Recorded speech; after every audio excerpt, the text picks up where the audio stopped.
First time I've heard of this gentleman. His name is Talal Abu Ghazala. Right. And he's 81 years old. He's Jordanian. And I was just extremely impressed by his resume and his business acumen and accomplishments. He owns one of the largest professional services corporation, maybe the largest professional services corporation in accounting, HR. He has offices in 100 cities. All right. I want to put up on the screen the committees that he is the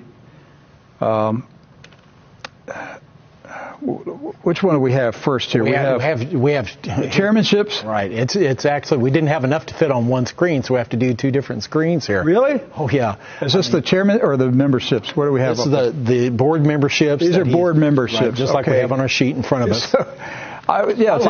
This resume is probably one of the most impressive ones I've ever seen. Yeah. He's chairman of the International Arab Society of Certified Accountants. He's a member of the advisory board of the NSEAD Global Talent Competitiveness Index, member of the United Nations Social Impact Fund High Level Advisory Board, honorary membership from the Kuwaiti Association of Accountants and Auditors, special ambassador of the World Tourism Organization.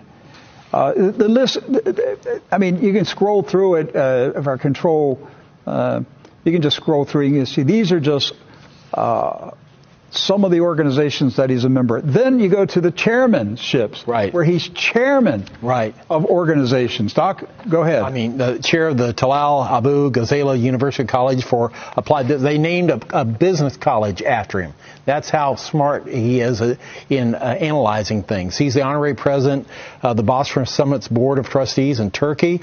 Chair of the Honorary Council of Consortium for Sustainable Urbanization in the U.S., co-chair of the UN Global Network on Promoting Digital Technologies for Sustainable Urbanization. It goes on and on and on. I counted 36 different organizations and committees that he's the chairman of related to business and to economics. So I would say that he probably qualifies as an expert on understanding business cycles, economic cycles. I would say if he was testifying in a court of law, that we would say he is a bona fide expert in these matters. And his opinion would carry a lot of weight. Yes. So I came across an article that he published in 2018 in the Jordan Times, which is a newspaper I read. I try to go to it weekly. It's an English newspaper published in Amman, Jordan. And so he published an article December 26, 2018, Prepare Before Time Runs Out for the 2020 Global Economic Crisis. Right. Now there's an article that Americans didn't see because our news organizations don't report anything worth reading. Now, so everyone understands in our viewing audience, the picture that you see there is of Talal Abu Ghazala. He is the gentleman that we've been talking about, yes, that is the chair of all these different committees, has a business college named after him. He might know something. He just might know something about what's happening in the world economy. I would pay attention when somebody of his caliber, knowledge and expertise and connections, when he writes an editorial in his home country of Jordan and says, prepare before time runs out for the 2020 global economic crisis. Right. Doc, I read this article last night. He said, let me read it. I'll just read a paragraph. He said, I have been sounding the alarm of a major economic crisis that may hit globally by the year 2020. Contrary to some expert analysis, I have good reason to believe that the new crisis is going to be much more devastating than the 2008 one, which was described by Ben Bernanke, the chair of the Federal Reserve at the time, as the worst financial crisis in global history. Most likely, and like the previous one, this crisis will start in the United States. So, folks, listen, here is one of the most prominent, well-known, well-respected businessmen in the Arab world who is telling the Arab business community who respect him. He's saying, I'm shouting. I mean, he's an accountant. Right. He owns an accounting firm that has 100 offices around the world. Right. And he's saying to the business leaders of the Arab world, a mega financial crisis is coming in 2020, and it's going to start in America. Right. And you may be saying to yourself, well, wait a minute. If you're a viewer or listener, you have a little bit of financial acumen. You may be saying, wait, we're experiencing growth here in the U.S. We're experiencing, an expansion of the economy here in the U.S. How can there be a global financial crisis? Well, just like in 2008, that was pumped up with money and with promises that couldn't be delivered on.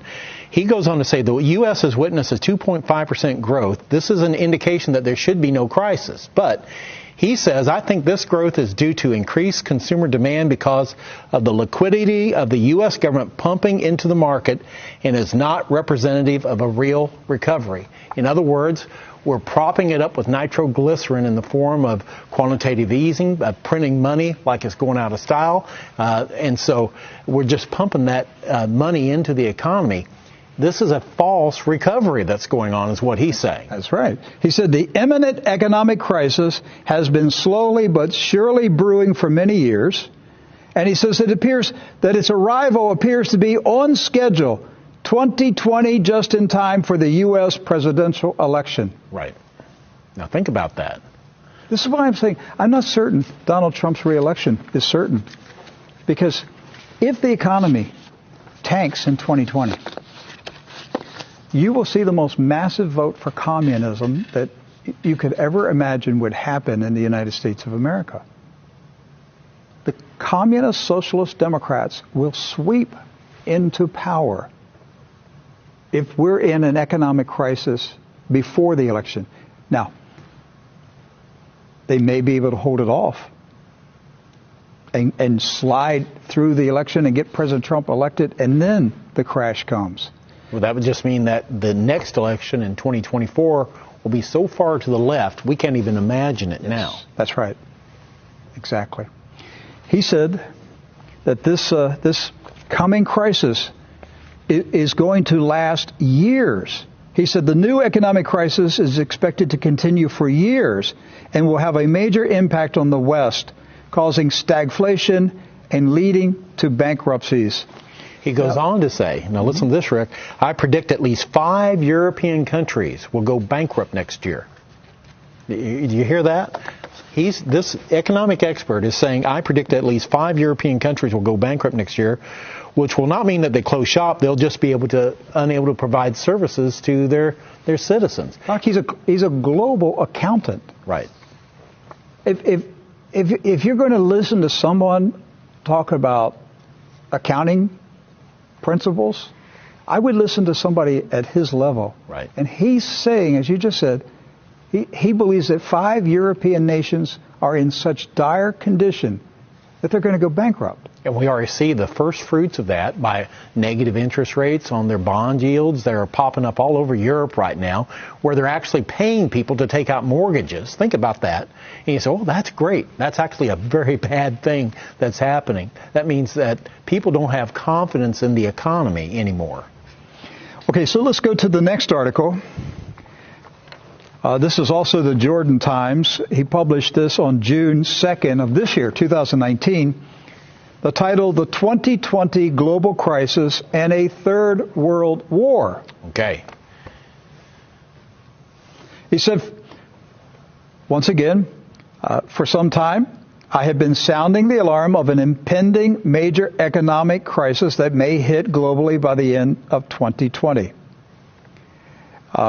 He said nations around the globe, especially in Europe, have lost confidence in the United States' ability to lead in issues of international finance, trade, diplomacy, and war.